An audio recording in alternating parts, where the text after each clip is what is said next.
Hi everyone, welcome to Physics Core channel. आप सबका बहुत बहुत स्वागत है। आज हम इस एक वीडियो में कंप्लीट करने वाले हैं एक बहुत ही इंपॉर्टेंट टॉपिक जो लॉन्ग क्वेश्चंस में पूछा जाता है in your board examination. Whether we talk about section D और सेक्शन ई, दोनों के लिए ही ये वाला जो टॉपिक है वो बहुत ज्यादा इंपॉर्टेंट है।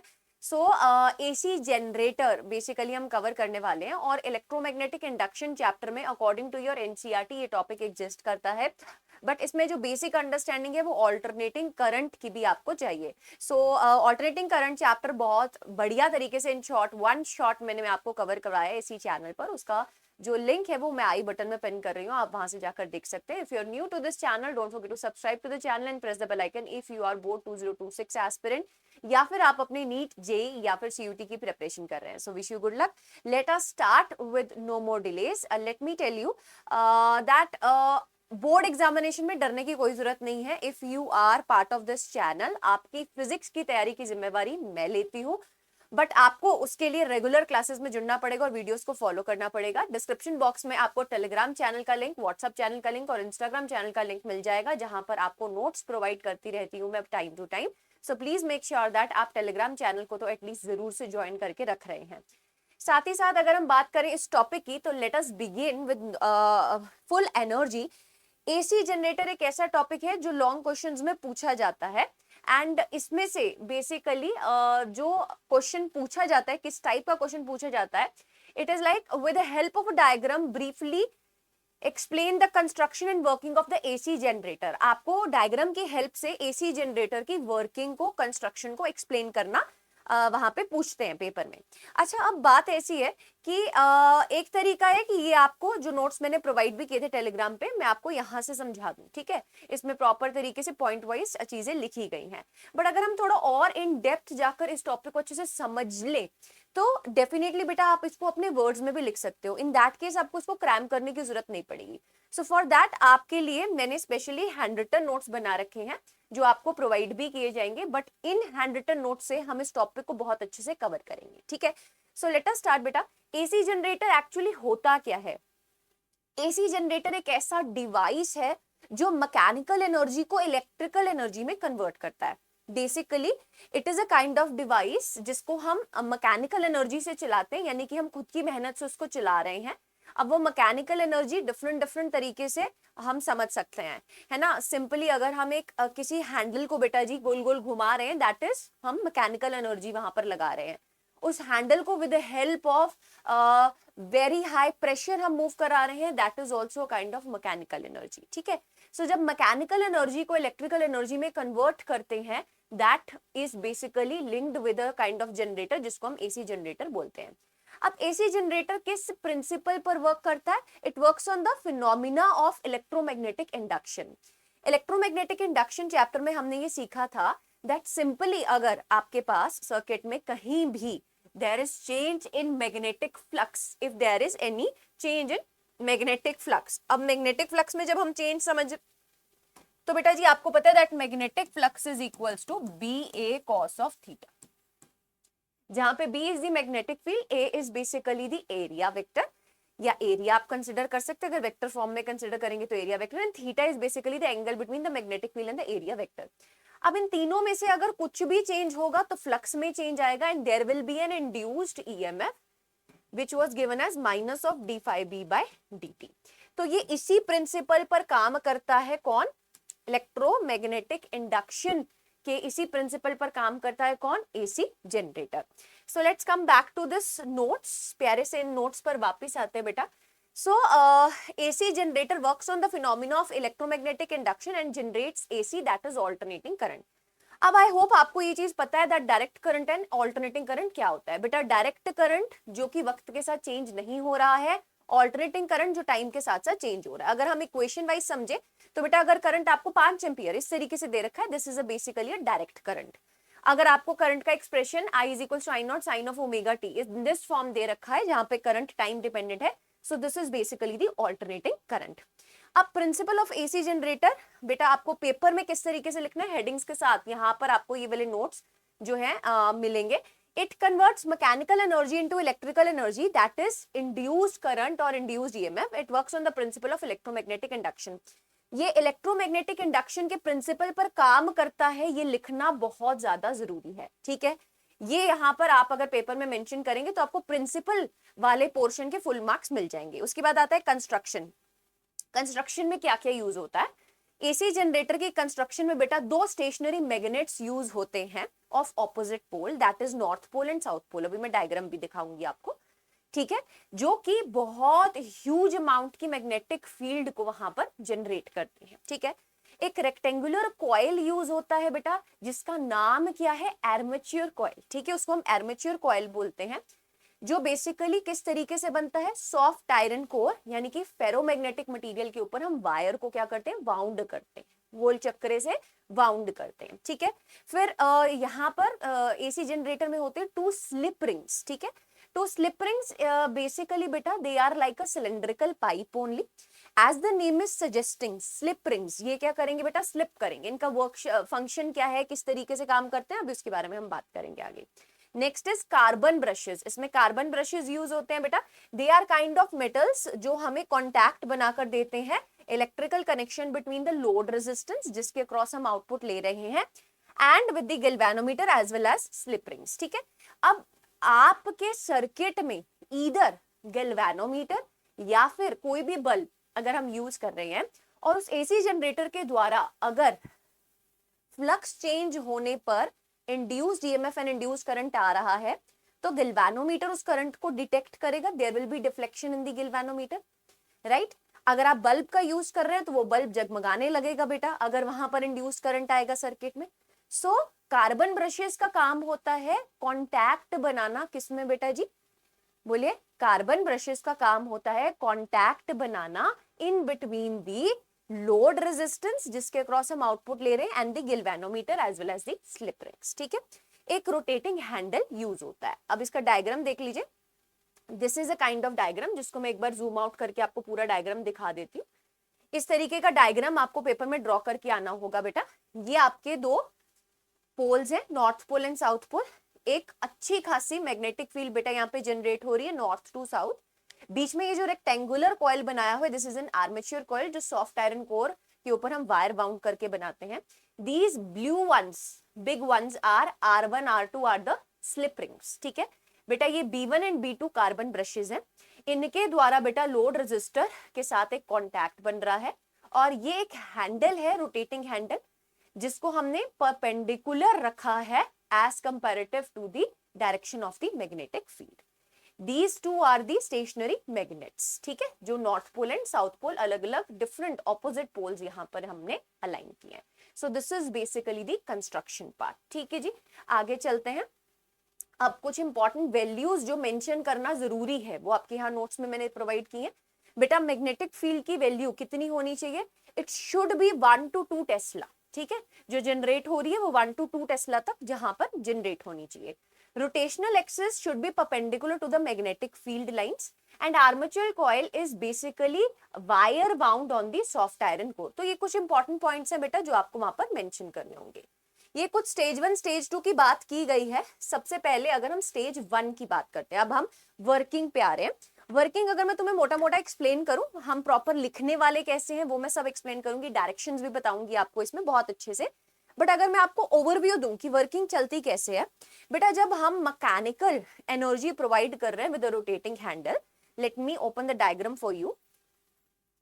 जब हम इस स्टेज 1 में इस हैंडल के द्वारा बेटा एक मैकेनिकल एनर्जी प्रोवाइड कर रहे हैं बाय रोटेटिंग इट, तो ये जो हमारा आर्मेचर कॉइल है ना बेटा, it is linked with that handle, ठीक है। तो ये क्या करेगा? रोटेट करेगा। If I am rotating it in the clockwise direction, I repeat, if I am rotating it in the clockwise direction, then what is going to happen? ये जो AB side है और जो CD साइड है, ठीक है बेटा, एक बार AB साइड जो है वो बैकवर्ड चली जाएगी और दूसरी बार AB साइड ऊपर आ जाएगी, ठीक है। होगा क्या? जब हम आर्मेचर कॉइल की ओरिएंटेशन को चेंज करेंगे, यानी कि हम थीटा को चेंज कर रहे हैं, we are changing what? We are changing theta. बेटा जब थीटा चेंज होगा there will be change in flux, when there will be change in flux there will be an induced EMF, ठीक है। और इसी इंड्यूस्ड ईएमएफ के कारण there will be an induced current, और वो जो इंड्यूस्ड करंट है बेटा इस सर्किट में जो इंड्यूस्ड करंट आ रहा है वो हाफ साइकिल के बाद अपनी डायरेक्शन को चेंज कर रहा है। स्टेज 1 में अगर हम देखेंगे तो हमारा करंट बेटा A to B, B to C, C to D जा रहा है। स्टेज 2 में देखेंगे तो हमारे पास इसी करंट की जो डायरेक्शन है वो रिवर्स हो जाएगी। दैट इज वाई हम यहाँ पर जो इंड्यूस्ड करंट आ रहा है उसको कैसा करंट बोल रहे हैं, ऑल्टरनेटिंग करंट बोल रहे हैं, because its direction is changing with time. ठीक है जी, अब स्टेज 1 में देखते हैं बेटा, है ना, फिर हम इसकी डायरेक्शन को भी समझेंगे। स्टेज 1 में आपको किस तरीके से लिखना है।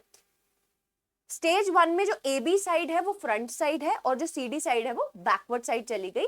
ये कैसे गई है, जब हमने जो हैंडल है, रोटेटिंग हैंडल है, उसको क्लॉकवाइज रोटेशन दी है, तो उस केस से बेटा जी हमारा ये जो आर्मेचर कॉइल है उसका जो ए बी साइड है वो फ्रंट साइड आया और जो सी डी साइड है वो बैकवर्ड साइड चला गया। ठीक है, we rotate the armature coil by rotating the handle in the clockwise direction. So बेटा इन दिस वे अपने पास जो मैग्नेटिक फ्लक्स थी उसमें थीटा चेंज हो रहा है, दैट इज वाई हमारे पास फ्लक्स में चेंज आ रहा है।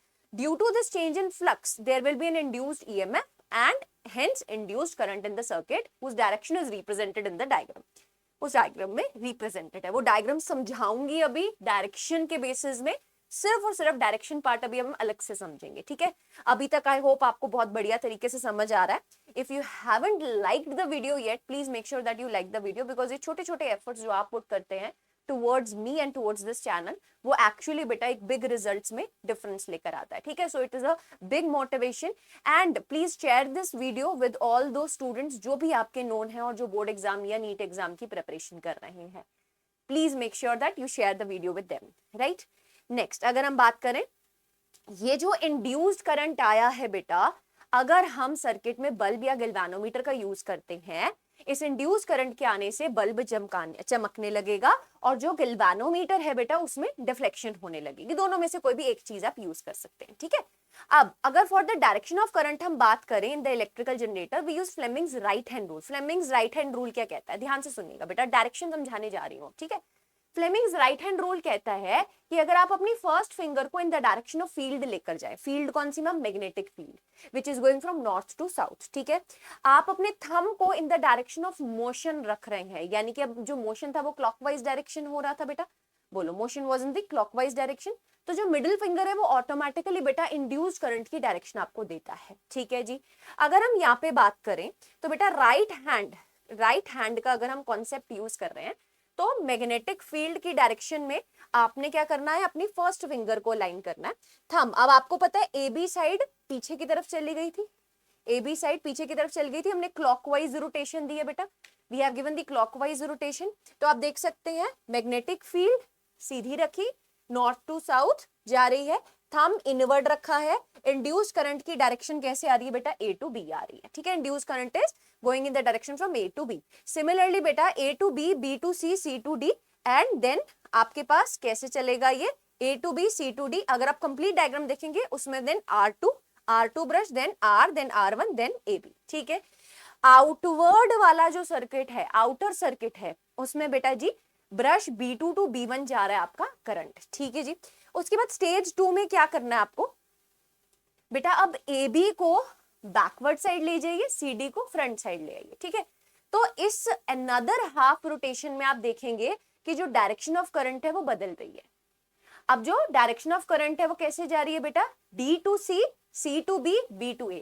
अगेन उसको फाइंड कैसे करना है, using the right hand rule. देखो एक बार समझ लो चीज को, उसके बाद अब तुम्हारे पर है ये कि तुमको ये डायरेक्शन एकदम रट लेनी है पेपर के लिए या तुम्हें समझ के चलना है। मेरे अकॉर्डिंगली अगर तुमने समझ लिया तो तुम गलत नहीं करोगे। ठीक है, तो बेटा जी ये यहाँ पर मेंशन करने के बाद सो आपको कैसे कंक्लूड करना होगा इसको पेपर में, so after every half rotation current changes its direction. ठीक है, आफ्टर एवरी हाफ रोटेशन जो करंट है वो अपनी डायरेक्शन को चेंज कर रहा है, this type of current is known as alternating current. अब इतने पोर्शन के बाद आपको थोड़े से ना एक्सप्रेशन भी वहां पर लिखकर आने होंगे बेटा, ऑल्टरनेटिंग करंट का जो एक्सप्रेशन है वो वहां पर छोटू सा डेरिवेशन भी साथ में करना होगा अगर ये 5 मार्क्स में पूछा जाता है। उसके लिए आप फ्लक्स को बेटा पहले तो हम बात करें, हम इंड्यूस्ड ईएमएफ निकालना चाहते हैं, तो बेटा जी जो आर्मेचर कॉइल है उसमें n टर्न्स हैं, कितनी टर्न्स है, कैपिटल N टर्न्स हैं, तो बेटा capital N into B vector dot of A vector. अब यहाँ पर थीटा की वैल्यू बेटा ओमेगा टी की फॉर्म में सब्स्टिट्यूट करेंगे बिकॉज टाइम डिपेंडेंस देख रहे हैं।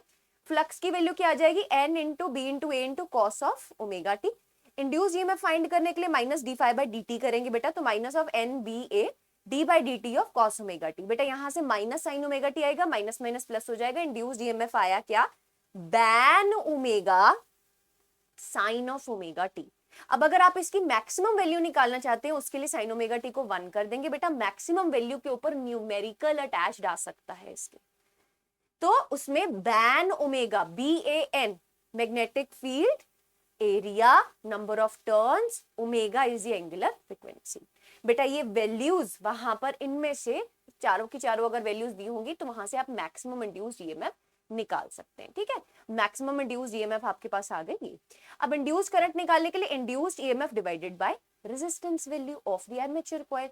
तो यहां से बेटा जी जो करंट आएगा आप देख सकते हैं वो भी किसकी फॉर्म में आ रहा है, साइन ऑफ ओमेगा टी की फॉर्म में आ रहा है। So this is the basically the alternating induced alternating current.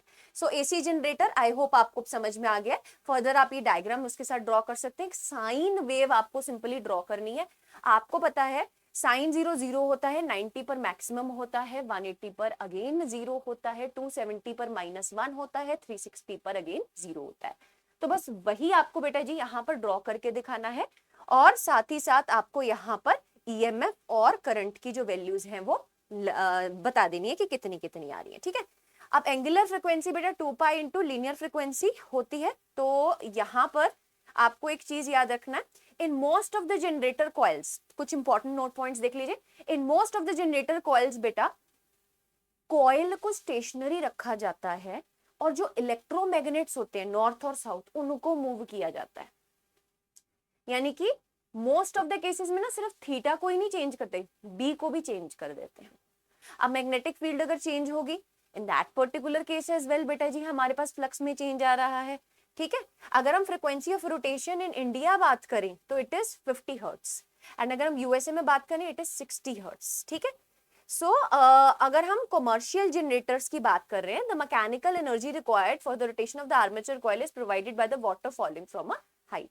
अब जब बहुत ज्यादा हाइट से बेटा वाटरफॉल होगा, है ना, वाटरफॉल होगा बहुत ज्यादा हाइट से, so there will be the mechanical energy which is basically due to what बेटा, बोलो, ये जब हाइट से फॉल हो रहा है so there is some potential energy there. Okay, so basically वहां पर जो मैकेनिकल एनर्जी है वो डायरेक्टली हैंडल को घुमाने से ही नहीं मिल रही है, वो पानी हेल्प कर रहा है वहां पे हैंडल को रोटेट करने से। अब बेटा यार सोच के देखो यार, एसी जनरेटर को चलाने के लिए हर टाइम वहां पर एक बंदा थोड़ी बैठा होगा जो हैंडल को रोटेट करता रहेगा इलेक्ट्रिसिटी बनाने के लिए। दिस डजंट वर्क्स ना यार। ठीक है, सो यहाँ पर कॉमर्शियल जनरेटर में ये स्टेप लिया जाता है। ठीक है, so for dams these are called hydro electrical generators या हाइड्रो इलेक्ट्रिक जनरेटर्स इनको बोला जाता है। Alternatively water is heated to produce steam. बेटा स्टीम की हेल्प से भी हम बेसिकली एक हाई प्रेशर क्रिएट कर सकते हैं जो आर्मेचर कॉइल को रोटेट करता है। ऐसे टाइप के जनरेटर्स को हम थर्मल जनरेटर्स के नाम से जानते हैं। सो बेटा जी अगर आपको ये वीडियो अच्छा लगा, आपको ऑल्टरनेटिंग करंट कैसे बनता है एसी जनरेटर के द्वारा और इसका जो प्रिंसिपल है इलेक्ट्रोमैग्नेटिक इंडक्शन की बहुत अच्छे से समझ में आया और आपको ये हैंड रिटन नोट्स भी चाहिए, तो कीप फॉलोइंग बेटा, don't forget to subscribe to the channel, press the bell icon, and ये वाले नोट्स आप डाउनलोड कर सकते हैं फ्रॉम दी टेलीग्राम, एंड उसका लिंक आपको मिल जाएगा डिस्क्रिप्शन बॉक्स में। एक पॉइंटर्स की फॉर्म में आपको किस तरीके से लिखना है वो भी मैंने यहाँ पे मेंशन किया हुआ है, जिसमें स्लिप रिंग्स, ब्रशेस, है ना, ये क्या होते हैं और इनका काम क्या होता है, वो भी सब चीजें यहाँ पर मेंशन है। ठीक है, okay, so I am hoping that you are done with this topic, and बहुत ही जल्द मिलते हैं नई वीडियो में एक नए टॉपिक के साथ। Till then stay tuned.